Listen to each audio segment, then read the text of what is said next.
The small metallic card slipped from my clutch and clattered onto the marble floor of the Grand Bellamy Hotel ballroom, spinning once before settling face up under the harsh chandelier light.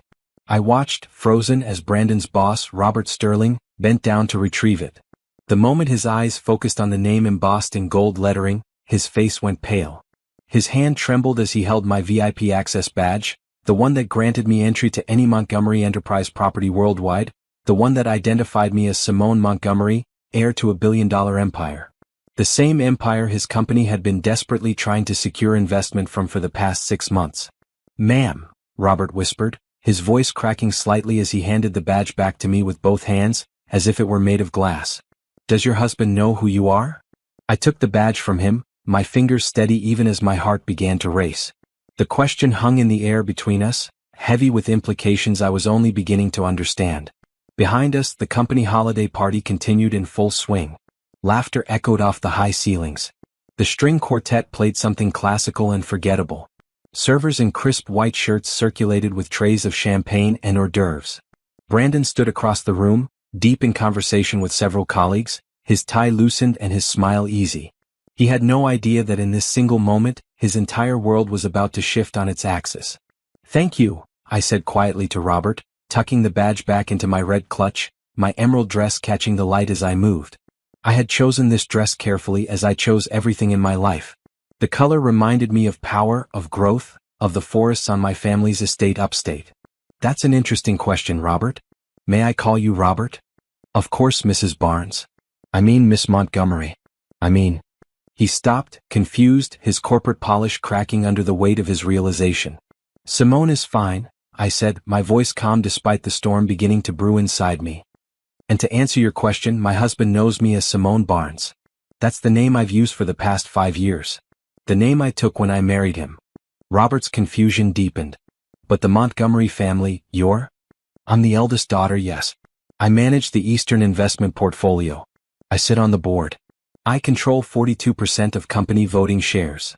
I said this matter-of-factly, watching his face cycle through disbelief, shock, and then calculation.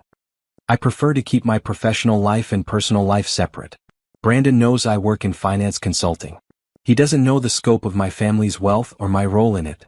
"Does he know you could buy his entire department with your quarterly dividend check?" Robert asked, then immediately looked horrified that he'd said it out loud. I smiled, but there was no warmth in it. "No, Robert. He doesn't. And I'd appreciate if this stayed between us for now." Robert nodded vigorously, clearly relieved to be dismissed from this increasingly uncomfortable conversation. He backed away, still looking shell-shocked, and disappeared into the crowd. I stood there for a moment, my mind racing. The badge falling had been an accident, a simple moment of carelessness when I'd pulled out my phone. But Robert's reaction, the fear in his eyes, the way he'd looked at me like I was a bomb about to explode in his company's carefully constructed plans, that told me something was very wrong. I made my way through the crowd, nodding and smiling at Brandon's colleagues, playing the role I'd perfected over 5 years of marriage. The supportive wife. The quiet presence at company events. The woman who worked a modest consulting job and lived in a nice but unspectacular house in the suburbs. No one here knew that I owned a penthouse in the city, a brownstone in Brooklyn, and a villa in the south of France. No one knew that the consulting I did involved moving millions of dollars across international markets before breakfast. Brandon saw me approaching and excused himself from his conversation. He was handsome in his navy suit, his smile warm as he pulled me close. "There's my beautiful wife," he said, pressing a kiss to my temple. "Having fun." "It's lovely," I lied smoothly. 5 years of practice had made me an excellent liar, though I'd never thought of it that way until this moment. Robert seemed a bit flustered just now. "Oh, he's always stressed this time of year. Annual reviews coming up, budget planning, the usual corporate nightmare." Brandon's phone buzzed in his pocket. He pulled it out, glanced at the screen, and his smile faltered for just a fraction of a second. "Excuse me, honey. Work email. I should check this." He stepped away, his fingers moving quickly across the screen. I watched him, really watched him, and saw things I'd been too trusting to notice before. The way his shoulders tensed. The small smile playing at his lips as he typed. The quick glance around to see if anyone was watching before he slipped his phone back into his pocket. Something cold settled in my stomach. I'd always believed in giving people privacy. Brandon and I didn't check each other's phones. We trusted each other. Or at least I trusted him. But Robert's question echoed in my mind. Does your husband know who you are? Why would that matter unless there was something else going on? Unless Brandon knowing my real identity would change something important? The party continued around me. Brandon returned to my side, slipping his arm around my waist. Ready to head out soon? He asked. I'm exhausted. Sure, I said. Just let me use the restroom first. I made my way to the ladies' room, my heels clicking on the marble floor. Inside, I locked myself in a stall and pulled out my phone. My hands were shaking now, the adrenaline finally catching up to me. I opened the family messaging app, the encrypted one that only Montgomery family members had access to, and typed a message to my cousin Patricia. Something's wrong. Need to talk tomorrow. Private. Her response came within seconds. I'm here. Whatever you need. I closed the app and stood there, breathing slowly, trying to center myself. In the mirror above the sink, I studied my reflection. 32 years old. Beautiful, my mother always said, though I'd never quite believed it. My dark skin glowed in the bathroom's soft lighting. My natural hair was styled in an elegant updo. I was wearing diamond earrings that cost more than most people's cars. And I was married to a man who might be hiding something from me. When I returned to the ballroom, Brandon was waiting by the coat check. We drove home in comfortable silence, his hand resting on my thigh as he navigated the familiar streets. Our house was a modest 3-bedroom colonial in a quiet neighborhood. Brandon loved this house. He'd been so proud when we bought it, talking about how far he'd come from his working-class roots. What he didn't know was that I'd paid for it in cash through a trust, making it look like we'd gotten an incredible mortgage rate. Inside, Brandon loosened his tie and headed for the bedroom. I'm going to take a quick shower, he called out. Long day. Go ahead, I replied, settling onto the couch. I'll be up in a minute. I heard the water start running upstairs. And then I saw it. Brandon's phone sitting on the kitchen counter where he'd set it down when we walked in. He always took it everywhere. Always. The fact that he'd left it behind felt significant, though I couldn't say why. I stared at that phone for a long moment. I'd never invaded his privacy before. Never felt the need. But something was pulling me toward it, some instinct I couldn't ignore. Robert's reaction to my badge. Brandon's tension when his phone buzzed. The way he'd smiled at that text message. I picked up the phone. I knew his passcode. We'd never kept those secret from each other. My fingers trembled as I typed it in. The screen lit up, and my entire world collapsed. Text messages filled the screen, a conversation with someone named Natalie. The preview text was enough to make my blood run cold. Can't wait to see you tomorrow. Brandon, leaving her is the right thing to do. We both know you deserve better than. I opened the full conversation. Message after message. Plans to meet up. Sweet words. Promises. Complaints about me, about our marriage, about how boring his life was. Photos. Intimate photos. Evidence of an affair that had been going on for months while I played the devoted wife. My hands stopped shaking. A strange calm settled over me, the kind of calm that comes when everything suddenly makes perfect, horrible sense. Robert had been afraid because he knew. The whole office probably knew. Everyone but me. I heard the shower shut off upstairs. Brandon would be down any moment. I carefully placed his phone exactly where I'd found it and walked calmly to my purse. I pulled out my VIP badge, the one that represented everything I really was, everything I'd hidden to try to have a normal life, a normal marriage. Does your husband know who you are? Robert had asked. No, I thought, photographing several of Brandon's text messages with my own phone before closing out of his. But he's about to find out exactly who he's been betraying. And when he did, I was going to make sure he understood the full magnitude of his mistake. Because I wasn't just Simone Barnes, the quiet consultant wife he'd been cheating on. I was Simone Montgomery. And I had the power to take away everything he'd ever worked for. The only question was how thorough I wanted to be with his destruction. I didn't sleep that night. I lay beside Brandon in our bed, listening to him breathe deeply, occasionally mumbling in his sleep. Every time he shifted closer to me, my skin crawled. How many times had he touched me after being with her? How many lies had he told while looking into my eyes? But beneath the hurt and betrayal, something else was growing. Something cold and calculating, something that had always been part of me but that I'd suppressed for the sake of this normal life I'd tried to build. I was a Montgomery. And Montgomerys didn't just survive. We conquered. As dawn broke through the bedroom curtains, I slipped out of bed and went to my home office. Brandon thought this was where I did my consulting work, reviewing portfolios for small clients. He had no idea that the encrypted laptop I kept in the locked drawer connected directly to Montgomery Enterprises' central servers. He never asked to see it. Never showed interest in my work at all, actually. That should have been a red flag years ago. I opened the laptop and pulled up my secure family line. Patricia answered on the first ring, her face appearing on the video call despite the early hour. She was already dressed for the day in a royal blue power suit, her short natural hair perfectly styled. Patricia ran the Montgomery family's legal division and had a mind like a steel trap. "What happened?" she asked immediately. "Brandon's having an affair," I said, my voice steady.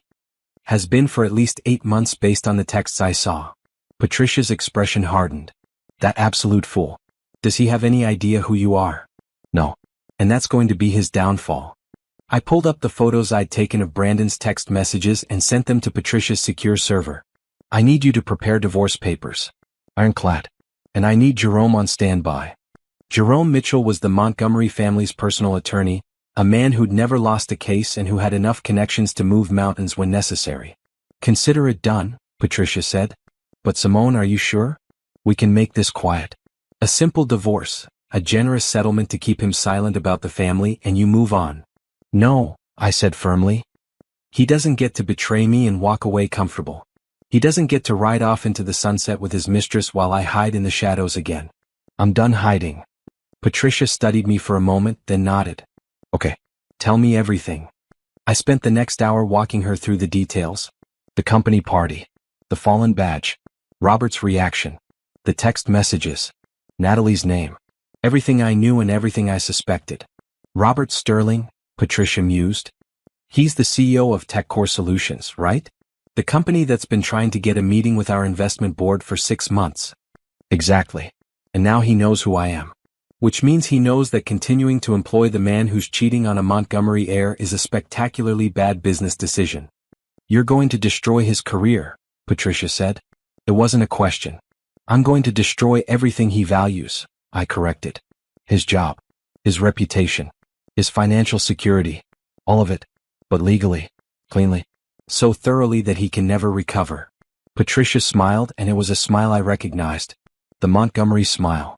The one that had built an empire over 3 generations. "I'll have the paperwork ready by tomorrow." "What about the mistress?" "Natalie. I need to know everything about her.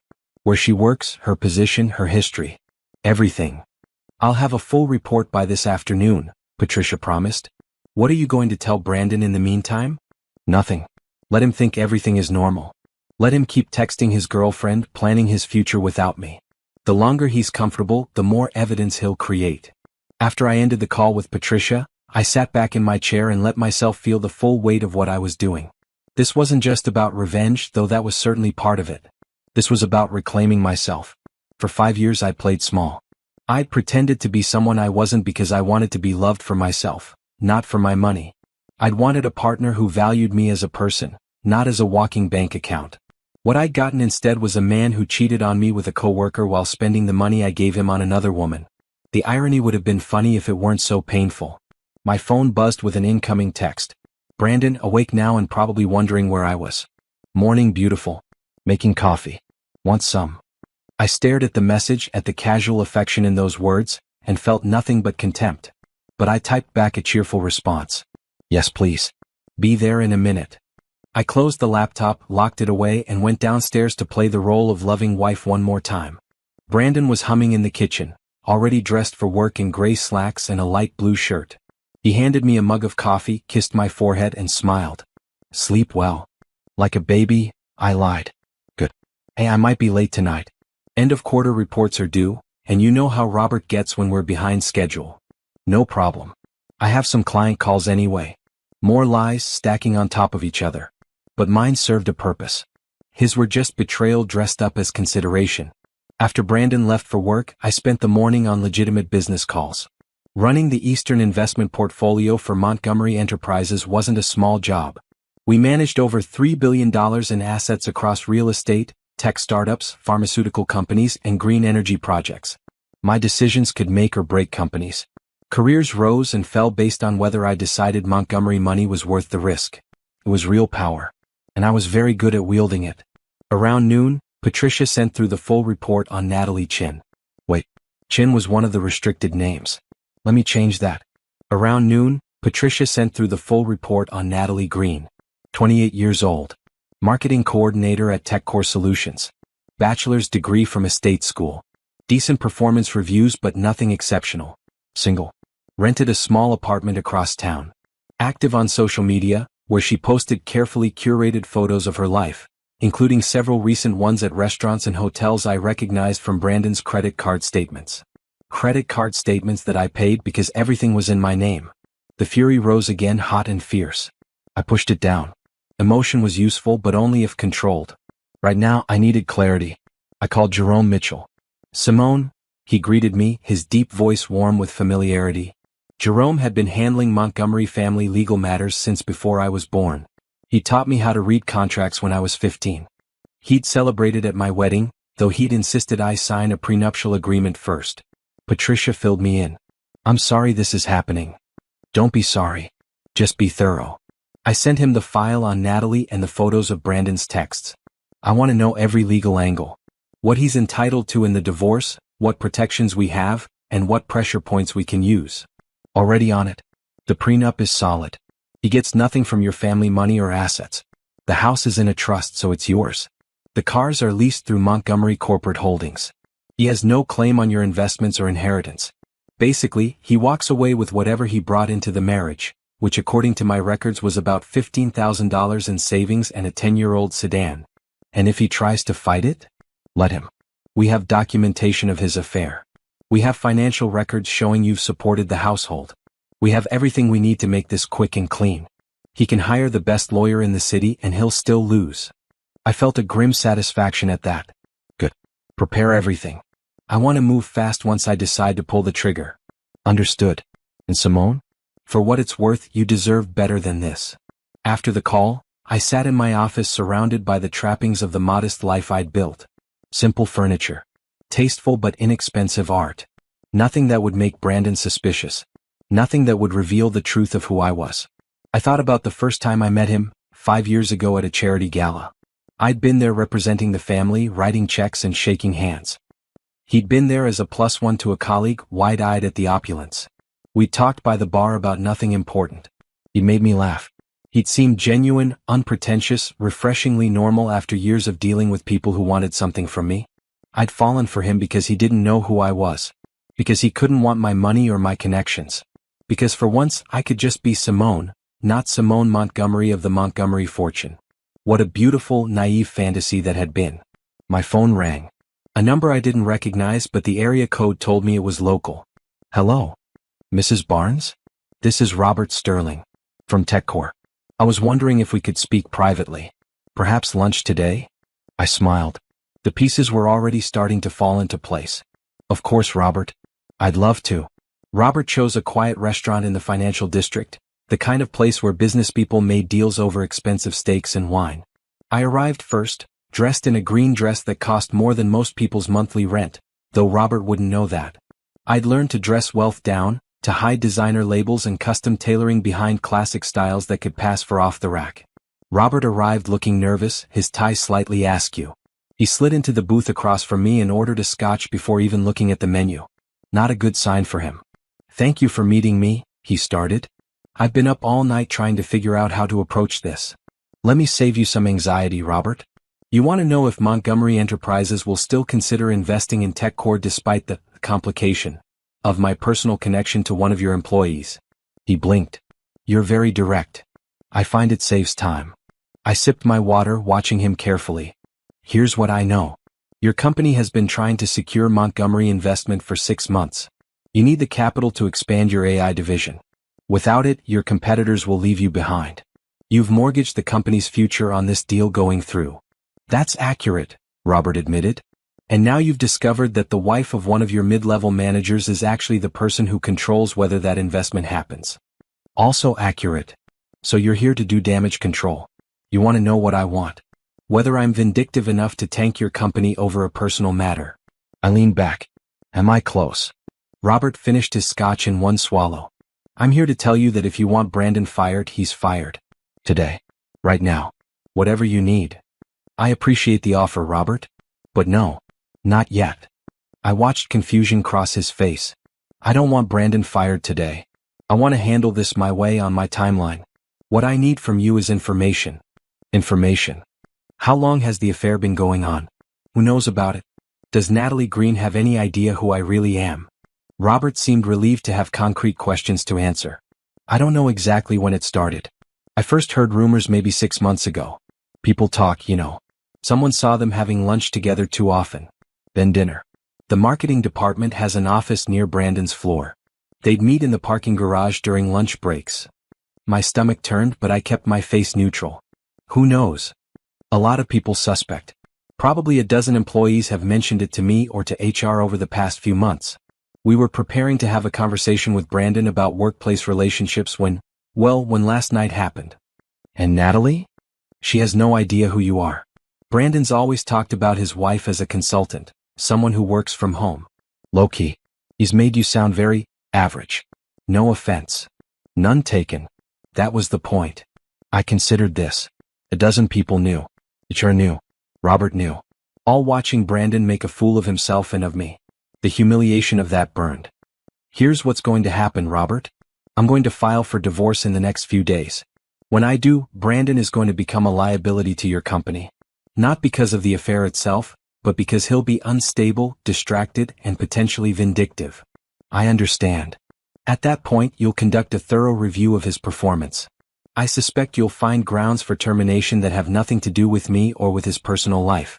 Late projects, missed deadlines, poor team management, whatever you find. Robert nodded slowly. That's doable. As for Natalie Green, I want a full review of her conduct as well. Any fraternization policy violations, any work performance issues, anything that would justify appropriate HR action. Also doable. Good. And Robert? Once this is handled appropriately and professionally, Montgomery Enterprises will be very interested in discussing that AI division investment. I've reviewed your proposals. They're solid. You deserve the capital. The relief on Robert's face was almost comical. Thank you. I don't know what else to say. Don't thank me yet. This is business, Robert. I'm keeping business and personal separate just like I always have. But understand this. If you or anyone at your company warns Brandon or Natalie about what's coming, if you give them any heads up that allows them to prepare, the deal is off. Montgomery Enterprises has a long memory. Of course. Absolutely. You have my word. After lunch, I drove to my penthouse. Brandon didn't know about this place. It was in my name only, purchased through a shell corporation years before we met. 23rd floor, floor-to-ceiling windows overlooking the city, 3 bedrooms, 2 bathrooms, and enough space to actually breathe. This is where I'd move when I left. This is where I'd start over. Patricia was waiting for me there, having used the spare key I'd given her years ago. She'd brought files and her laptop, setting up a war room on my dining table. Jerome sent over the preliminary divorce papers, she said, handing me a thick folder. Everything's in order. We can file whenever you're ready. Good. What about the private investigator? I hired the best. Former FBI, completely discreet. He'll document everything. Photos, locations, times. Build a case so solid that Brandon can't even think about fighting it. I flipped through the divorce papers, scanning the legalese. It was all there. Irreconcilable differences. Division of assets. The prenuptial agreement attached as an exhibit. How long until we have enough evidence? He's starting surveillance today. Give him a week, maybe 2. He'll follow both Brandon and Natalie, document their meetings, get everything we need. 2 weeks. I could do 2 more weeks of pretending. 2 more weeks of lying next to a man who'd betrayed me. If it meant the evidence was ironclad, I could do it. Patricia pulled out another file. I also looked into Brandon's finances like you asked. It's interesting. He's been spending a lot more than his salary should allow. Fancy dinners, hotel rooms, gifts, all on credit cards. Credit cards I pay off every month, I said bitterly. Exactly. He's been using your money to fund his affair. That's going to look great in divorce court. What about Natalie? What's her financial situation? She's living paycheck to paycheck. Decent salary, but she's got student loans, credit card debt, and she likes to spend on clothes and travel. I guess she's attracted to Brandon partly because he seems to have money to throw around.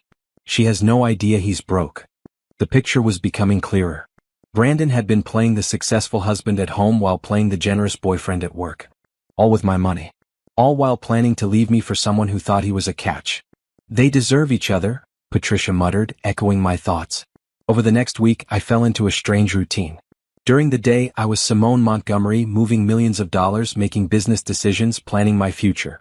At night, I was Simone Barnes, making dinner, watching television with Brandon, pretending everything was fine. The investigators' reports came in daily. Photos of Brandon and Natalie having coffee. Meeting in parking garages. One particularly damning photo showed them checking into a hotel during Brandon's supposed late night at the office. I looked at each photo clinically, cataloging evidence. The pain was still there, but I'd locked it away in a box I'd open later when this was all over. On day 10, Brandon came home excited. "Great news," he said, pulling me into a hug I didn't return. "Robert's talking about a possible promotion. Junior VP of Operations. It would mean a huge raise." "That's wonderful," I said automatically. "When would this happen?" "He's not sure yet. Maybe in a few months, after the end-of-year reviews." Brandon was practically glowing. "This could change everything for us, Simone. We could get a bigger house, take real vacations. Finally live the life we deserve. The life we deserve." As if he had any idea what I'd been giving up to maintain his fantasy. "Sounds perfect," I lied. That night, while Brandon slept, I texted Patricia. "Ready to move. File the papers." Her response came immediately. "Monday morning. It's done. 3 more days. I just had to make it 3 more days." On Sunday night, I packed a bag while Brandon was out getting groceries. Just enough clothes and toiletries to get by. Everything else I needed was already at the penthouse. I hid the bag in my car trunk, ready for a quick exit. Monday morning arrived cold and gray. Brandon kissed me goodbye like always, straightening his green tie and grabbing his travel mug of coffee. "Love you," he called out as he left. I didn't respond. 2 hours later, a courier would deliver divorce papers to his office. By afternoon, his whole world would be on fire. And I would be free. I spent Monday morning at my penthouse, unable to stay in the house I'd shared with Brandon. Every corner held memories that now felt contaminated by his lies. Patricia sat with me, her laptop open, monitoring the situation remotely. "Courier confirmed delivery at 10:47 a.m., she said. Papers were handed directly to Brandon at his desk. I imagined the moment. Brandon at his desk, probably texting Natalie, planning their next secret meeting. The courier arriving. His confusion as he signed for the thick envelope. The moment he opened it and saw the word, divorce, in bold letters at the top of the first page. My phone started ringing at 10:52 a.m. "Brandon." I let it go to voicemail. It rang again. And again. And again. By noon, I had 17 missed calls and 9 voicemail messages. I listened to them in chronological order, hearing his emotional journey compressed into audio clips. The first message was confusion. "Simone, I just got some papers at work. This has to be a mistake. Call me back." The second was denial. "This isn't funny. If this is some kind of joke, it's not okay. Call me." The third was panic. "Please pick up. We need to talk about this. Whatever's wrong, we can fix it." By message 9, anger had crept in. "You can't just do this. You can't just throw away 5 years. At least have the guts to talk to me." I deleted them all. The text messages were similar. A progression from confusion to panic to anger. I read them all but responded to none. Patricia fielded a call from Brandon's hastily hired attorney, a local guy who handled simple divorces and probably had no idea what he was walking into. "He wants to negotiate," Patricia told me after hanging up. "He's asking for a mediation meeting." "No. Everything goes through lawyers. I don't want to see him or talk to him." That's what I told him. He pushed back pretty hard. Said you owe Brandon a face-to-face conversation. "I owe him nothing," I said coldly. He had 8 months to have honest conversations with me. He chose to spend that time with Natalie instead. At 3 p.m., Brandon showed up at the house. I knew because the doorbell camera sent an alert to my phone. I watched him ring the bell repeatedly, then try his key. But I'd already had the locks changed that morning. Another service arranged through the Montgomery network of contacts. He rang the bell 17 times. Then he started banging on the door. Then he sat on the front steps, his head in his hands, for almost an hour. I felt nothing watching him. At 5:30 p.m., Patricia got another call from his lawyer. "He's threatening to contest the divorce. Says the prenup is invalid because you didn't fully disclose your assets." I laughed, a harsh sound. He didn't ask. He never asked about my family, my finances, my life before him. He was too busy playing the big man, the provider. Let him contest it. Every piece of paper we have is documented and legal. Jerome's never lost a case for a reason. That's what I told him. He backed down pretty quickly. At 7 p.m. my phone rang again. Not Brandon this time. Natalie. I stared at the screen, surprised. How did she get my number? Then I realized Brandon must have given it to her, probably hoping she could somehow plead his case. I answered. Hello? Mrs. Barnes? Her voice was younger than I expected. Nervous. This is Natalie. Natalie Green. I work with Brandon. I know who you are, Natalie. My voice was ice. I wanted to call and say I'm sorry. I didn't mean for any of this to happen. You didn't mean to sleep with my husband for 8 months? Silence on the other end. Then, Brandon said you two were having problems. He said the marriage was basically over.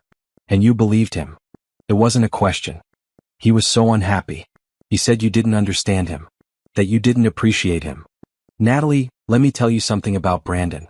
He lied to you just like he lied to me. But here's the difference between us. You thought you were getting a successful, generous man. I actually know who he is. And soon you will too. What does that mean? It means that in about a week Brandon's going to lose his job. He's going to lose this house. He's going to lose everything he's been using to impress you.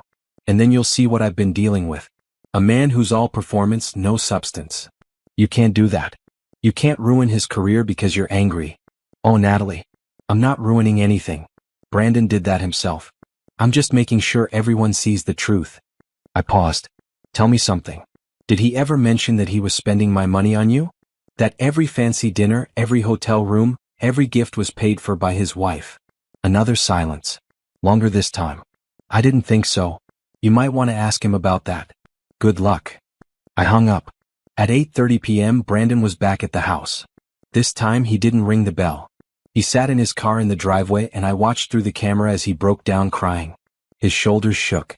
He pressed his forehead against the steering wheel. He looked genuinely devastated. Good. At 9 p.m. he finally left. At 10 p.m. my phone rang one more time. This time I answered. Hello, Brandon. Simone. Thank God. Please, we need to talk. No, we don't. How can you do this? How can you just throw away everything we had? Everything we had? Brandon, we didn't have anything real. I had an illusion. You had a convenient situation. Neither of those things is worth saving. That's not true. I love you. You don't even know me, I said, and the words felt like a revelation. You never asked about my life, my family, my dreams. You never wanted to know the real me. You just wanted a wife who'd play her role and not ask too many questions. That's not fair. Fair?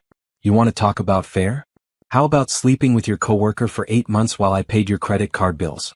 How about planning a future with her while lying to my face every night? I made a mistake. People make mistakes, Simone. You're supposed to forgive. No, I said firmly. I'm supposed to value myself enough to walk away. And that's what I'm doing. Please. Just meet with me. One conversation. Face to face. No. I deserve a chance to explain. You deserve exactly what you're getting. Nothing. I took a breath. The divorce papers are clear. Sign them and this goes quickly and quietly. Fight them and I'll bury you in legal fees you can't afford. Your choice. You're being cruel. No, Brandon. I'm being fair. Maybe for the first time in our marriage, I'm being completely fair. Goodbye. I hung up and blocked his number. Patricia had been listening on speaker. That was brutal, she said quietly. Are you okay? I will be. I looked out the penthouse windows at the city lights below. I gave him 5 years. I gave him everything he wanted. And he threw it away for someone who'll leave him the minute she realizes he's broke. Yeah, I'll be okay. What about tomorrow? He'll probably try to find you at work, at the coffee shop you go to, everywhere. Let him try. I'm not Simone Barnes anymore. I'm Simone Montgomery. And it's time everyone knew it. That night, I drafted an email to the Montgomery Enterprises Board of Directors. It was time to step out of the shadows. Time to take my rightful place in the company without hiding. Time to stop pretending to be less than I was. Brandon had wanted me small, quiet, manageable. He was about to find out that I was none of those things. And the world was about to find out too. Tuesday morning arrived with crystal clear skies, as if the universe was signaling a fresh start. I dressed carefully for the day ahead. A maroon power suit with sharp lines, black heels, and the diamond Montgomery family crest pin my grandmother had given me on my 21st birthday. I'd never worn it before, always keeping it locked away to maintain my secret. Today it sat proudly on my lapel. Patricia met me in the lobby of the TechCore Solutions building at 9 a.m. sharp. We'd scheduled this meeting with Robert Sterling 2 days ago, before I'd even filed the divorce papers. Robert's assistant ushered us into his corner office, a space with impressive views and expensive furniture that still couldn't hide the nervous energy radiating from the man himself. He stood when we entered, tugging at his collar. "Miss Montgomery. Ms. Montgomery." He nodded to both of us. "Please sit." "Thank you for making time, Robert." I settled into the chair across from his desk, crossing my legs and observing him with the same clinical attention I'd use for any business meeting. "I assume you're aware that I filed for divorce yesterday." "I heard through the office grapevine, yes." "I'm sorry." "Don't be." "I'm not." I opened the leather folder Patricia handed me. "I'm here today wearing 2 hats. First, as a private citizen dealing with a personal matter. Second, as a representative of Montgomery Enterprises interested in your company's future." Robert leaned forward, confusion evident. "I'm not sure I follow. Let me be clear. My personal situation with Brandon should have no bearing on Montgomery Enterprises' business decisions. Your AI division is sound. Your projections are realistic. Your team is talented. These facts don't change because my marriage ended." "That's generous of you." "It's not generous, Robert. It's business. However," I pulled out a document and slid it across the desk. "I need to know that TechCore Solutions operates with integrity.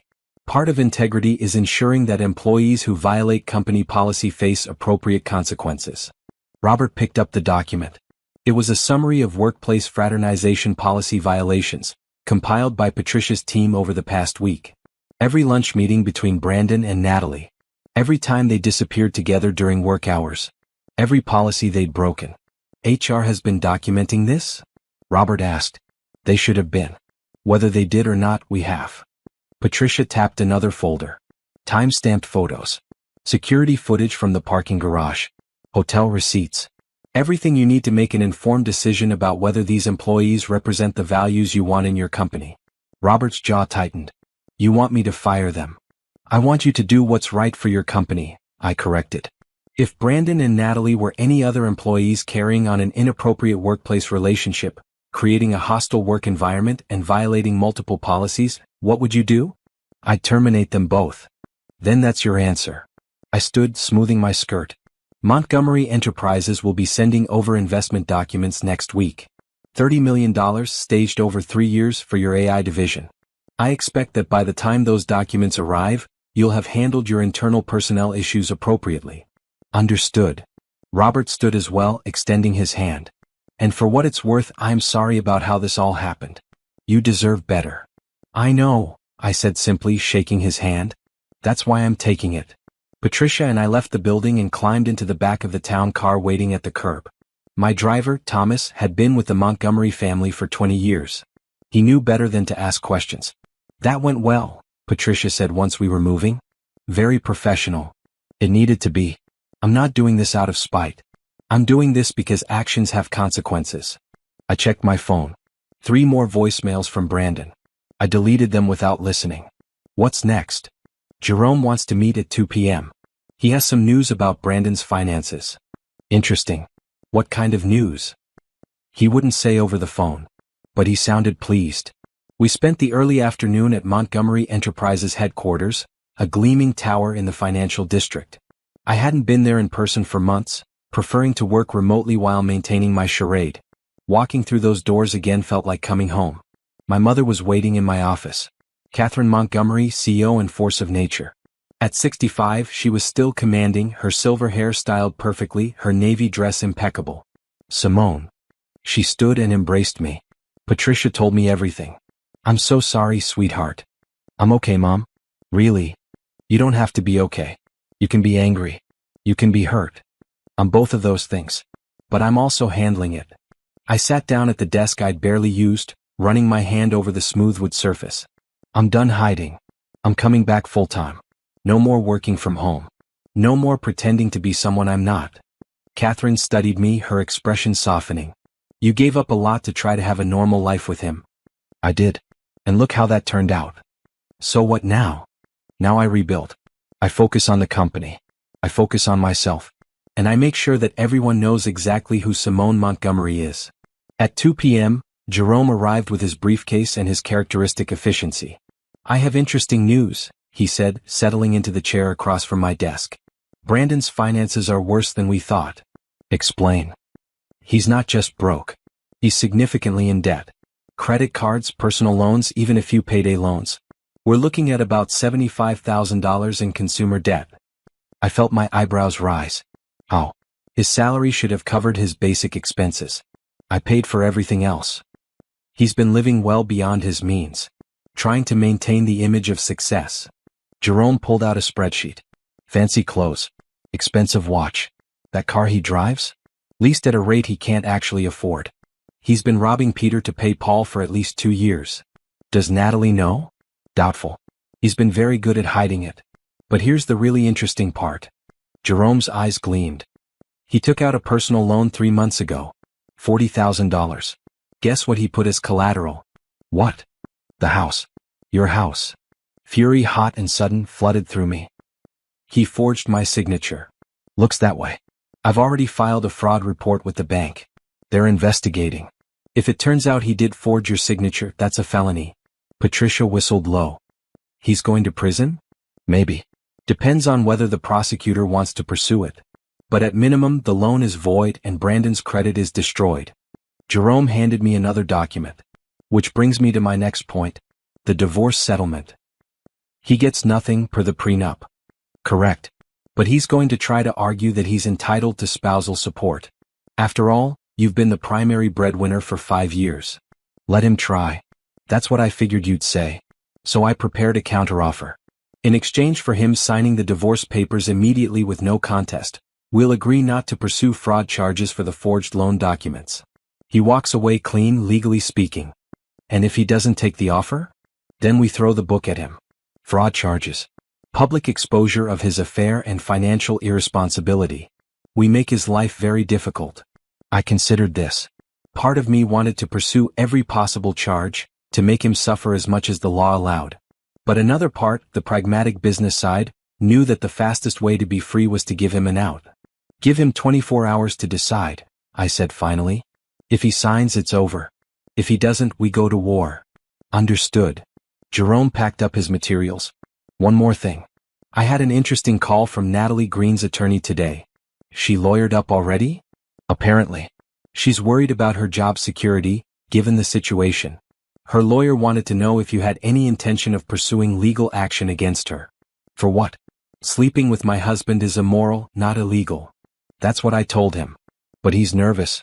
Wants assurances that Montgomery Enterprises won't interfere with her career prospects. I smiled coldly. Tell him that Montgomery Enterprises takes no interest in the personal lives of employees at companies we're not affiliated with. What TechCore Solutions does with their personnel is entirely up to them. However, if any company we invest in maintains employees who've demonstrated poor judgment and ethical lapses, we might reconsider our investment. That's a beautiful non-answer, Patricia said admiringly. I learned from the best. I nodded to my mother, who smiled. The rest of the day passed in meetings and strategic planning. By 6 p.m. I was exhausted but also energized. For the first time in years I felt like myself again. No hiding. No pretending. Just Simone Montgomery in all her complex glory. My phone buzzed with a text from Robert Sterling. Both employees have been terminated effective immediately. Thank you for bringing this to our attention. Looking forward to our partnership. I showed the text to Patricia. It's done. How do you feel? Satisfied. Brandon spent years building his career. He thought he was on track for a VP position. And now, because he couldn't keep it in his pants and couldn't stay honest, it's all gone. What do you think he'll do? I don't know. And honestly, I don't care. That's his problem now. But even as I said it, I knew there would be fallout. Men like Brandon, men who'd built their entire identity on success and status, didn't take losses well. He'd lost his marriage, his job, and his financial security all in 48 hours. The question wasn't whether he'd lash out. The question was how and when and whether I needed to prepare for it. Wednesday morning, I woke up to 17 text messages from an unknown number. I knew immediately it was Brandon using a different phone. You destroyed my life. I lost my job because of you. How can you be so heartless? Natalie left me. She said this is all my fault. I have nothing. Nothing. Are you happy now? I blocked the number and got ready for my day. Patricia arrived at the penthouse at 8 a.m. with coffee and pastries. Brandon's lawyer called Jerome at 6 a.m., she said. He's signing the papers. No contest. It's over. Good. I bit into a croissant, barely tasting it. What about the fraud charges? Jerome's dropping them as promised. The bank is writing off the loan as uncollectible. Brandon's credit score is in the toilet, but he's not facing criminal charges. And Natalie? According to my sources at TechCore, she cleaned out her desk yesterday afternoon. No dramatic exit. She just left. Word is she's already applying for jobs in other cities. Smart move. Her reputation here is shot. I sipped my coffee looking out at the city. What about Brandon's financial situation? Patricia pulled out her tablet. It's bad. Without his salary, he can't make minimum payments on his credit cards. He's got maybe 2 months before the collection calls start. The car will get repossessed in about 6 weeks unless he can make the lease payments, which he can't. Where's he staying? His brother's place, from what we can tell. Small apartment. Not ideal for a man used to better. I should have felt more satisfaction. Instead, I just felt tired. This isn't who I wanted to be, Patricia. The woman who ruins her ex-husband. You didn't ruin him, Simone. He ruined himself. You just stopped enabling his terrible choices. Maybe she was right. But it still felt heavy. Over the next week, the divorce moved forward with bureaucratic efficiency. Papers were signed. Assets were divided, though there wasn't much to divide since everything was mine. Brandon got his old sedan, his clothes, and his personal items. Everything else stayed with me. I heard through various sources that Brandon was struggling. His brother's wife wasn't happy about the indefinite house guest. He couldn't find work because word had spread in the industry about why he'd been fired. His debt was mounting. He'd applied for unemployment but was fighting with the state about eligibility since he'd been terminated for cause. I tried not to think about it. I tried to focus on my work, on rebuilding my life, on the future instead of the past. But then Jerome called with news that changed everything. Simone, we have a problem. Brandon's filed for bankruptcy. So, that's his business. Normally, yes. But he's listed you as a creditor. He's claiming you owe him for contributions to the household during your marriage. That's absurd. The prenup clearly states. I know what it states. But in bankruptcy court, he can make these claims and it becomes public record. Your name, your involvement, all of it. And given that you never disclosed your full financial situation to him, he's arguing that the prenup was signed under false pretenses. I felt ice in my veins. He's trying to expose me. Not just expose. He's trying to extract money. He's claiming he's entitled to compensation for 5 years of being married to someone who lied about their identity. I never lied. I just didn't tell him everything. In bankruptcy court, they might see those as the same thing. And Simone, if this goes forward, it becomes a media circus. Your family, your wealth, all of it public. What do? We can fight it. Prove the prenup is valid. Prove he had no claim to your family assets. But it'll take time and it'll be messy. Or what? Or we settle.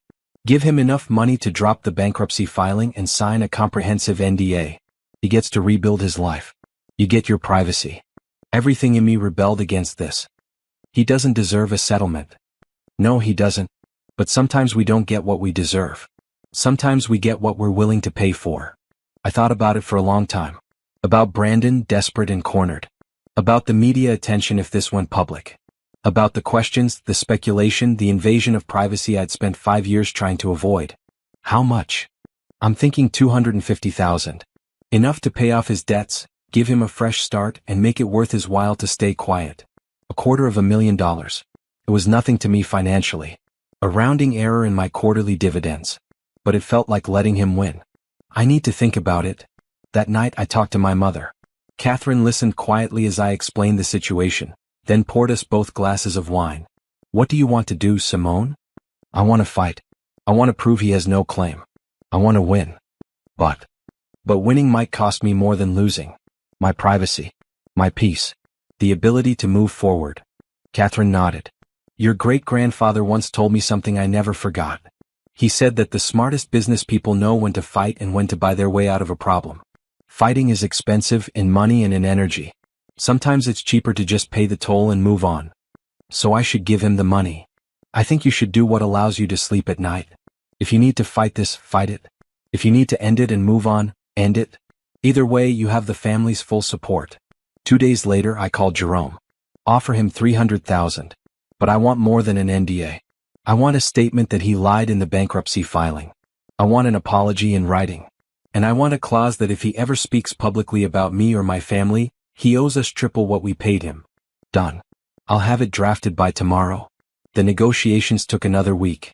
Brandon's lawyer pushed for more money. Jerome held firm. Eventually, they settled at $350,000 in exchange for everything I'd asked for plus a permanent restraining order that kept Brandon from contacting me or coming within 500 feet of my properties. The day the papers were signed, I felt nothing. No relief, no anger, no sadness.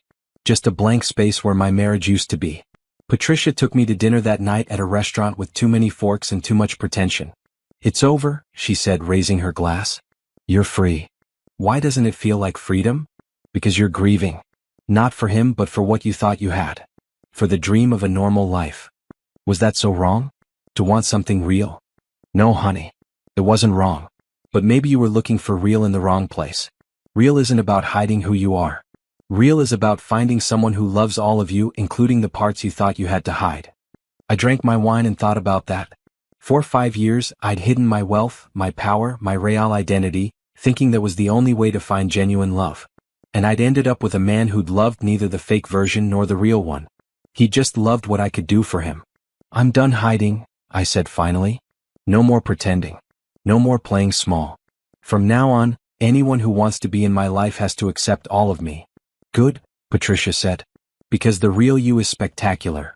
Later that night, alone in my penthouse, I opened the box I'd been avoiding. The one with photos from my wedding, mementos from the early days of my marriage, all the little pieces of a life that turned out to be built on sand. I looked at each photo, each memento, really looked at them. And then I put them away, sealed the box, and donated it to a storage facility. Not thrown away but archived. Part of my history but not part of my present. Tomorrow I'd wake up and be Simone Montgomery again, fully and completely. No more Simone Barnes. No more hiding. And if Brandon thought he could haunt me with bankruptcy filings and legal threats, he was about to learn that $350,000 was the cheapest I'd ever be. The price of my peace had been paid. Now I could finally move forward. I thought I was done with the whole mess. Brandon was out of my life, legally and completely. The divorce was final. The settlement was paid. I'd moved on to focusing on my work and my real life. Then Patricia called with unexpected news. "Natalie Green is suing TechCore Solutions for wrongful termination," she said. "And guess whose name came up in the filing? Mine." "Yep. She's claiming she was fired because of her relationship with Brandon, and that you used your financial influence to get her terminated. She wants damages, back pay, and a public apology." I closed my eyes, fighting back a headache. This is never going to end, is it? Actually, this might end it for good. Her lawsuit is baseless. We have documentation that she violated company policy. TechCore has a paper trail a mile long. She's going to lose. But it drags me back into this mess. Only if you let it. Jerome's already filed a motion to have you removed from the suit. You're not a TechCore employee. You have no authority over their hiring or firing decisions. The most you did was alert them to policy violations, which any concerned party could have done. Still, it bothered me. I'd paid Brandon to go away. I thought that was the end. But Natalie apparently hadn't gotten the message. Over the next few weeks, I watched from a distance as Natalie's lawsuit fell apart. TechCore's legal team was competent and thorough. They presented evidence of policy violations, inappropriate workplace behavior, and documented warnings that Natalie had ignored. But what really destroyed her case was something she hadn't anticipated. Other TechCore employees came forward with complaints about her behavior that had nothing to do with Brandon. Apparently, Natalie had a history of workplace drama. She'd started rumors about colleagues. She'd taken credit for other people's work. She'd used her looks and charm to manipulate managers into giving her preferential treatment. The picture that emerged was of someone who'd been a problem employee long before Brandon came into the picture. The affair was just the final straw. Patricia kept me updated on the proceedings. The judge isn't impressed with her case. TechCore's lawyer suggested they might countersue for legal fees. Natalie's lawyer is trying to negotiate a quiet dismissal. Will she take it? She doesn't have much choice. She can't afford to drag this out, and she's not going to win. In the end, Natalie dropped the lawsuit. No money changed hands. No apologies were issued. She simply withdrew her complaint and faded into obscurity. I heard through industry contacts that she'd moved to another city, changed her name slightly on her resume, and was trying to rebuild her career.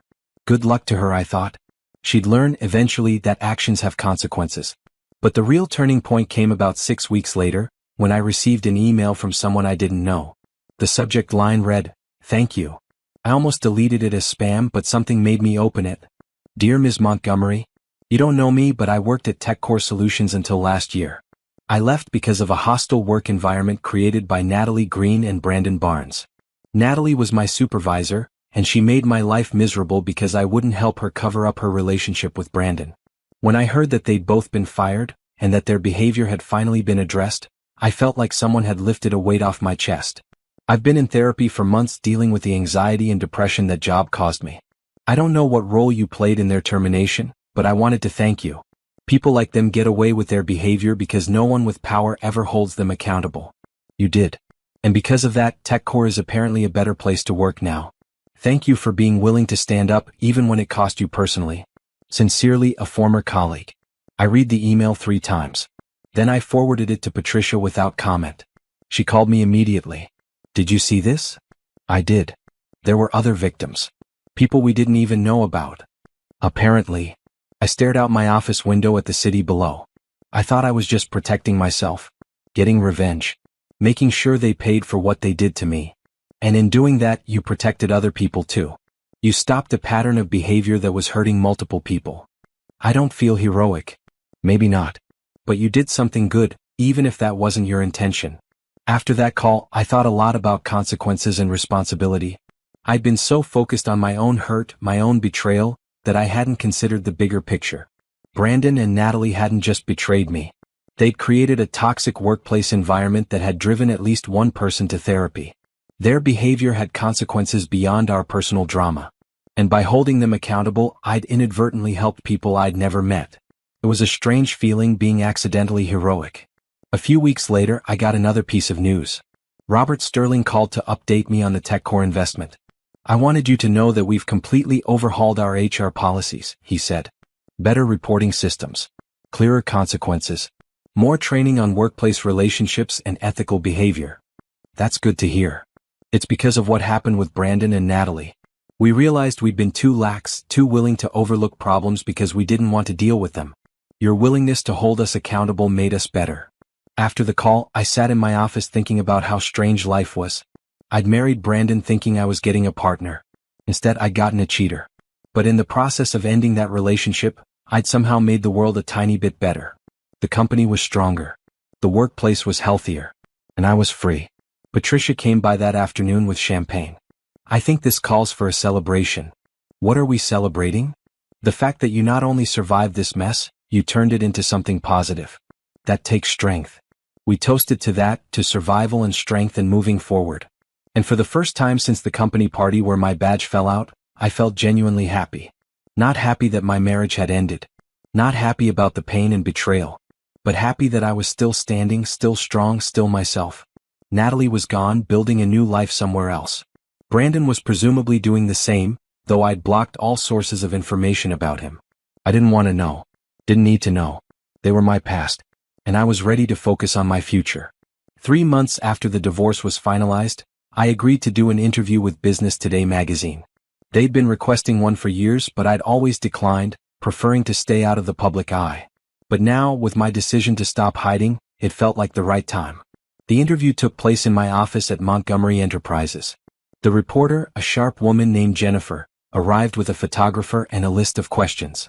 "Let's start with the basics," Jennifer said, her recorder running. "You're one of the youngest board members at Montgomery Enterprises and you control a significant portion of the company's voting shares. But until recently, you've been almost invisible in the business world. Why?" "I valued privacy," I said carefully. "I wanted to be known for my work, not for my family name or wealth." "But something changed?" "Something did. I realized that hiding who I am wasn't serving me or anyone else. I was playing small when I should have been stepping into my full power." The interview continued, covering my work with Montgomery Enterprises, my vision for the company's future, and my plans to launch a new foundation supporting women in business. "The Montgomery Foundation for Women's Economic Empowerment," Jennifer read from her notes. "Can you tell me about that?" "It's something I'm passionate about. Too many women stay in bad situations, whether professional or personal, because they lack financial independence. This foundation will provide grants, business loans, and support services to help women build their own wealth and freedom. Is this inspired by personal experience? I paused, considering how much to share. Let's just say I understand what it's like to realize you have more power than you thought. And I want other women to have that realization without going through hardship first. The photographer took pictures throughout the interview. Me at my desk. Me looking out the window. Me in the conference room. All very professional, very polished. When the interview ended, Jennifer packed up her equipment. This is going to be a great piece. The magazine will be out in 2 weeks. Are you prepared for the attention? I am. But I wasn't, not really. When the magazine hit newsstands, my phone exploded. Interview requests from other publications. Invitations to speak at conferences. People from my past reaching out to reconnect. And, inevitably, a message from Brandon's lawyer. He wanted to renegotiate the NDA, claiming that my public profile had changed the terms of their agreement. Jerome shut that down immediately with a strongly worded letter reminding them that the NDA was ironclad and any attempt to violate it would result in legal action. But the most unexpected response came from Brandon himself. Not directly to me, but through a blog post he published on a personal website. Patricia found it first and called me immediately. You need to see this. I pulled up the blog on my computer and read, my anger rising with every word. Brandon had written a long, self-pitying piece about being married to a secret billionaire. He claimed I'd deceived him, led him on, made him think they were equals when really I was slumming it with a regular guy. He painted himself as a victim of my lies, a good man destroyed by a woman who'd never been honest about who she was. He didn't name me directly, but it was obvious who he was talking about. And worse, he'd posted photos from our wedding, from our marriage, making it clear to anyone who cared to look. He violated the NDA, Patricia said. We can sue. Get Jerome on it immediately. I want that blog taken down and I want him held accountable. Within hours, Jerome had filed an emergency motion. By the next day, the blog was gone, replaced by a notice that the content had been removed for legal violations. Brandon was facing financial penalties for breaching the NDA, penalties steep enough that whatever money we'd given him would be gone within months. But the damage was done. Some people had screenshotted his blog before it was removed. Rumors started circulating online. My name was connected to his.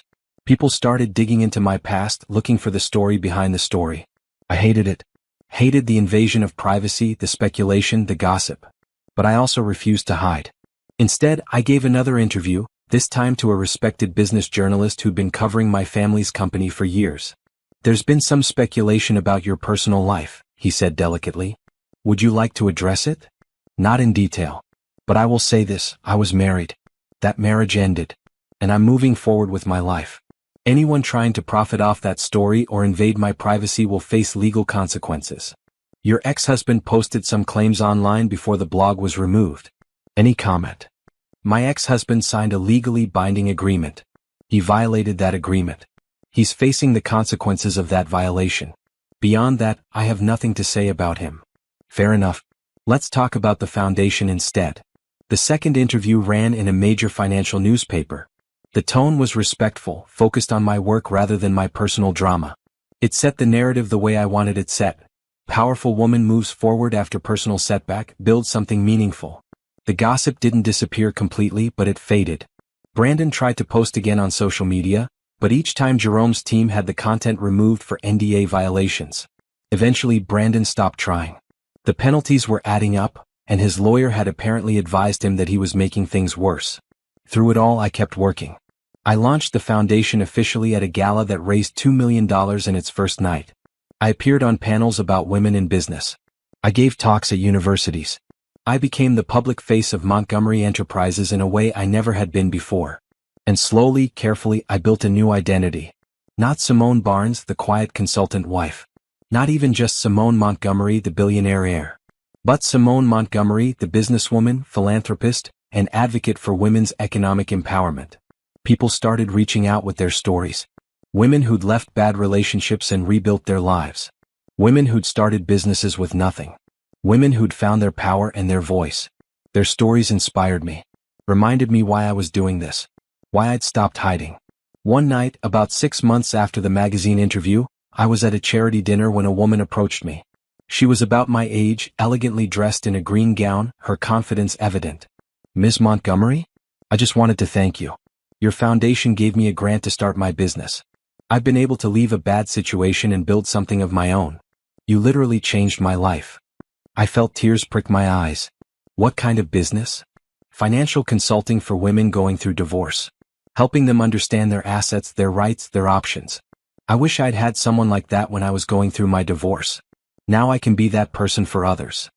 We talked for a few more minutes, and after she left, I stood there thinking about the ripple effects of everything that had happened. My pain had led to action. My action had helped others. Those others were helping more people. Brandon had tried to break me. Instead, he'd freed me to become who I was always meant to be. And that, I thought, was the best revenge of all. A year after the divorce, my life had settled into a new rhythm. I woke up each morning in my penthouse, went to the office at Montgomery Enterprises, spent my days making decisions that moved millions of dollars, and came home to a space that was completely mine. I'd redecorated the penthouse, making it truly reflect who I was. Bold colors on the walls. Art from African American artists. Comfortable furniture that invited you to stay a while. It was a home, not just a space. The foundation was thriving. We'd helped over 300 women in the past year with grants, loans, business training, and support services. We'd expanded from 1 city to 5. Patricia had joined the board, bringing her legal expertise to help women navigate divorces and business formations. I'd also reconnected with old friends, people I'd drifted away from during my marriage to Brandon. College roommates, childhood friends, family members I'd seen only at holidays. They'd all welcomed me back with open arms, and I realized how much I'd isolated myself trying to maintain my fake identity. "You seem happy," my mother said one Sunday afternoon. We were having lunch at her estate, sitting on the terrace overlooking the gardens. "I'm happy. For the first time in years I feel like myself." No regrets about the marriage? I thought about that. I regret marrying Brandon. I regret wasting 5 years on someone who didn't value me. But I don't regret what I've learned. About myself, about what I really want, about who I want to be. And what do you want? I want to keep building. The business. The foundation. Relationships that are real and honest. A life that doesn't require me to hide or play small. What about romance? Are you ready for that? I smiled. Maybe. Eventually. But it has to be different this time. It has to be someone who loves all of me, not just the parts one chooses to show them. As if the universe was listening, I met Gregory 2 weeks later at a fundraiser for childhood literacy. He was a fellow philanthropist, running his own foundation focused on education access. We ended up talking by the appetizer table, a conversation that started with small talk about the event and deepened into a real discussion about impact, purpose, and the responsibility that came with wealth. "Most people don't understand," Gregory said, gesturing with his champagne glass. "They think having money solves all your problems. But it actually creates different problems. How to use it responsibly. How to make real change. How to know if people want you or want your resources." "Exactly," I said, relieved to talk to someone who understood. I spent 5 years hiding who I was because I was afraid of that last part. Afraid that people would only want me for my money. How did that work out? Terribly. I married someone who didn't really know me, which meant he couldn't really love me. And when things fell apart, they fell apart completely. We talked for over an hour. He was easy to talk to, smart, funny, and refreshingly honest about his own mistakes and struggles. When the event ended, he asked for my number. "I'd like to take you to dinner," he said. "A real dinner where we can keep talking." I hesitated. It had only been a year. Was I ready? But then I thought about everything I'd learned, everything I'd survived. I was stronger now, smarter. I knew who I was and what I deserved. "I'd like that," I said. Our first date was at a quiet restaurant, nothing fancy or showy. Gregory picked me up himself, driving a sensible car and wearing a blue shirt that brought out his eyes. We talked about our work, our families, our hopes for the future. He didn't try to impress me. Didn't name drop or show off. Just was himself, completely and honestly. At the end of the night, he walked me to my door. "Can I see you again?" "Yes," I said. "But Gregory, I need to be clear about something. I'm not looking for anything casual. I've done casual and it doesn't work for me. If we're going to do this, we need to be honest with each other. Completely honest." "I can do that." "Can you?" "I'm learning." We saw each other regularly after that, but I took it slow. Really slow. I didn't introduce him to my family for 3 months. I didn't invite him to my home for even longer. I kept parts of myself separate, not out of fear but out of caution. Gregory was patient. He understood that I'd been hurt and that trust took time. He shared his own story, a marriage that ended badly 10 years ago, a long period of being alone, and finally getting to a place where he was ready to try again. "I'm not trying to rush you," he said one evening. We were walking through the botanical gardens enjoying the spring flowers. "But I want you to know that I'm serious about this. About you. I'm not going anywhere." "That's good to know. Because I'm serious too. I just need to take my time." "Take all the time you need." 6 months into our relationship, I told him the full story about Brandon. Everything. The secret identity. The affair. The divorce. The public fallout. All of it. Gregory listened without interrupting, his hand holding mine on the bench where we sat. When I finished, he was quiet for a moment. Then he said, "That must have been incredibly painful." "It was. And you survived it. More than survived. You turned it into something powerful." "I'm still learning how to do that. We're all still learning. But Simone, I want you to know something. What Brandon did, the way he treated you, that has nothing to do with your worth. You are valuable and worthy of love exactly as you are. All of you. The business executive, the philanthropist, the woman who was hurt, all of it." I felt tears on my cheeks and didn't try to hide them. "Thank you for saying that. I mean it. And whenever you're ready, I'd like to be part of your life. Really part of it. Meeting your family, being there for the good days and the hard ones, all of it. I think I'm ready for that." And I was. That Christmas, Gregory came to the Montgomery family gathering. My mother loved him immediately. Patricia grilled him thoroughly and gave her approval. My younger siblings welcomed him into the chaos of our family with open arms. Watching him fit so naturally into my real life, I realized this was what I'd been missing with Brandon. Integration. Acceptance. The ability to be fully myself without fear. "He's good for you," Patricia said, pulling me aside during dinner. "You're softer with him. More yourself." "I know.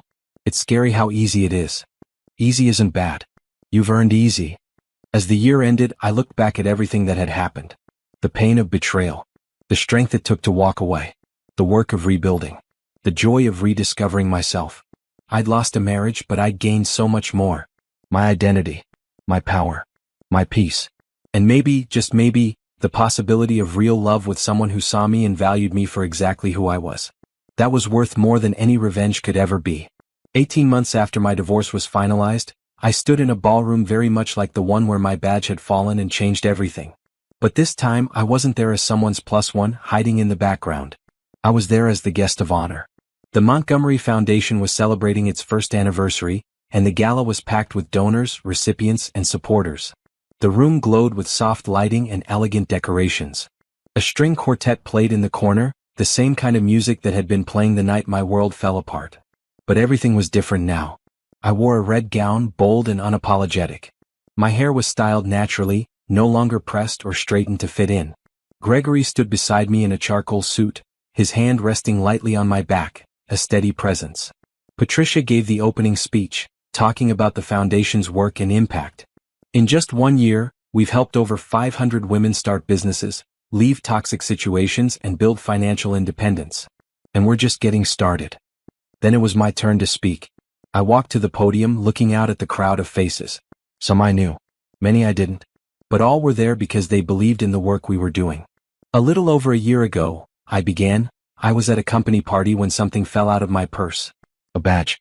A simple piece of plastic with my real name on it. And in that moment, everything changed." I paused, gathering my thoughts. For 5 years I'd been hiding who I was. I thought that if I made myself smaller, quieter, more ordinary, I'd find genuine connection. What I found instead was betrayal. But I also found something else. I found myself. The room was silent, everyone listening. The foundation exists because I learned the hard way that financial power is freedom. It's the ability to walk away from situations that don't serve you. It's the capacity to build the life you want instead of settling for the life someone else thinks you should have. And it's the courage to be fully, completely yourself. Applause rippled through the room. So to every woman we've helped this year and to every woman we'll help in the years to come, I want you to know this. You are powerful. You are worthy. And you deserve a life that celebrates all of who you are, not just the parts that make other people comfortable. More applause, stronger this time. After the speech, people came up to talk to me, to share their stories, to thank me for the foundation's work. I listened to each one, genuinely present in a way I never could have been when I was hiding. Gregory stayed close, meeting people, charming my family, fitting into my world like he'd always been there.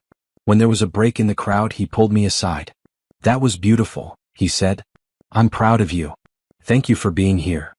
There's nowhere else I'd rather be." Later in the evening, I stepped outside onto the terrace for a moment of quiet. The city spread out below, lights twinkling in the darkness.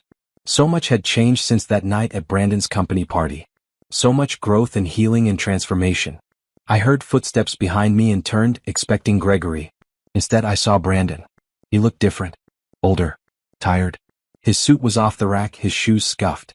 The confident man I'd married was gone, replaced by someone diminished. "Simone," he said quietly, "I know I'm not supposed to be here. I know about the restraining order. But I saw the gala in the news and I needed to see you. I should have called security. Should have had him removed immediately. But something in his expression stopped me." "You have 2 minutes," I said coldly. "Then I'm calling the police. I just wanted to say I'm sorry. For everything. For the affair, for the lies, for trying to hurt you after the divorce." I was angry and scared and I lashed out. "But you didn't deserve any of it." "No, I didn't. I see what you've built now. The foundation, the company, your life. And I realize I never really knew you at all. I married someone I thought I could control, someone who would make me feel important. I never saw who you really were." "No, you didn't." He looked down at his hands. "I've lost everything. My career, my reputation, my financial stability. But the worst part is knowing that I lost you. That I had something real and valuable and I threw it away for something meaningless. Why are you telling me this? Because you deserve to hear it. You deserved an apology. And because I needed to say it, even if it doesn't change anything." I studied him for a long moment, this man I'd once loved, once thought I'd spend my life with. I felt nothing but a distant pity. "Brandon, I forgive you. Not because you deserve it, but because carrying anger around isn't serving me anymore. But forgiving you doesn't mean I want you in my life. It just means I'm letting go of the hold this has on me. I understand. And Brandon? Stay away from me. Stay away from my family, my foundation, my work. This is the last conversation we'll ever have. If you violate the restraining order again, I will press charges. Am I clear?" "Yes." "Good. Now leave." He nodded and walked away, his shoulders slumped. I watched him go and felt the last piece of that chapter of my life close. Gregory appeared beside me a moment later. "Was that him?" "Yes." "He came to apologize. How do you feel?" "Free." I turned to face Gregory, this good man who'd been patient with my healing, who'd celebrated my strength, who loved all of me. "Completely free." "Good. Because I have something I want to ask you." He reached into his pocket and pulled out a small box. My heart started racing. "Simone Montgomery, I love you. All of you. The powerful businesswoman, the generous philanthropist, the woman who survived betrayal and turned it into something beautiful. I love your strength and your vulnerability. I love how you fight for what you believe in. And I would be honored if you'd marry me." He opened the box, revealing a stunning emerald ring. "I chose emerald because it's the color you were wearing the night we met. The color of growth and renewal and new beginnings." Tears streamed down my face as I looked at the ring, at Gregory, at the life we could build together. A life based on honesty and respect and genuine love. "Yes," I said. "Yes, I'll marry you." He slipped the ring on my finger and we kissed, the city lights twinkling around us like stars. When we finally pulled apart, I looked back through the ballroom windows at the gala still in full swing. Inside, women were networking, sharing stories, building connections. The foundation was growing. My family was celebrating. My real life, my true self, was thriving. I thought about the badge that had fallen that night, the moment that had cracked my world open. At the time, it had felt like a disaster. But now I could see it for what it really was, a gift. That badge falling had forced me to face the truth. To stop hiding. To reclaim my power and build a life that honored who I really was. Brandon had thought he knew me. He'd thought I was someone he could manage, someone content to play small. He'd had no idea who I really was. But now everyone knew. And more importantly, I knew. I was Simone Montgomery. Businesswoman. Philanthropist. Survivor. Fighter. And soon, bride to a man who loved me for all of it. The past was finally behind me. The future stretched out ahead, full of possibility and promise. And this time I was walking into it as my complete, unfiltered, powerful self. That was the happy ending I'd been searching for all along. 3 years later, I attended another gala. Gregory was by my side, my husband now, my partner in every sense of the word. The foundation had expanded to 15 cities and helped over 2,000 women build businesses and financial independence. I'd published a book about financial empowerment, started a podcast, become a sought-after speaker, all while running the Eastern Division of Montgomery Enterprises and maintaining real, honest relationships with the people I loved. Sometimes people asked me about my first marriage, about Brandon. I had a standard answer prepared. I learned a lot from that experience. About myself, about what I value, about what I need in a partner. And those lessons made me who I am today. I never mentioned his name. Never gave interviews about the details. He'd become irrelevant to my story, a footnote in a chapter I'd moved past. I heard through the grapevine that he'd moved to another state, remarried someone he met online, and was working a regular job in middle management. Good for him, I thought, and meant it. Everyone deserves a chance to rebuild, to grow, to be better. But his story was no longer connected to mine. As for Natalie, she'd disappeared entirely from my awareness. I hoped she'd learned from her mistakes and built a better life. But honestly, I didn't think about her at all. My life was too full of good things to waste energy on the past. That night at the gala, Gregory and I danced to the same kind of classical music that had been playing the night my badge fell. But this time I wasn't worried about hiding. I wasn't concerned about what people thought. I was just present, happy, completely myself. What are you thinking about? Gregory asked as we swayed together. About how everything worked out exactly as it was supposed to. Even the hard parts? Especially the hard parts. They made me who I am. He kissed my forehead. And who you are is spectacular. I smiled, looking around the ballroom at all the women who'd been helped by the foundation. All the lives changed, all the futures brightened. That badge falling had been the catalyst. But I was the one who'd done the work. Who'd chosen to step into my power instead of staying small. Who'd built something meaningful from pain and betrayal. Revenge, I'd learned, wasn't about destroying someone else. It was about building yourself up so strong, so complete, so genuinely happy that the person who tried to break you became irrelevant. That was the best revenge. And the best part? It didn't feel like revenge at all. It just felt like living my best life.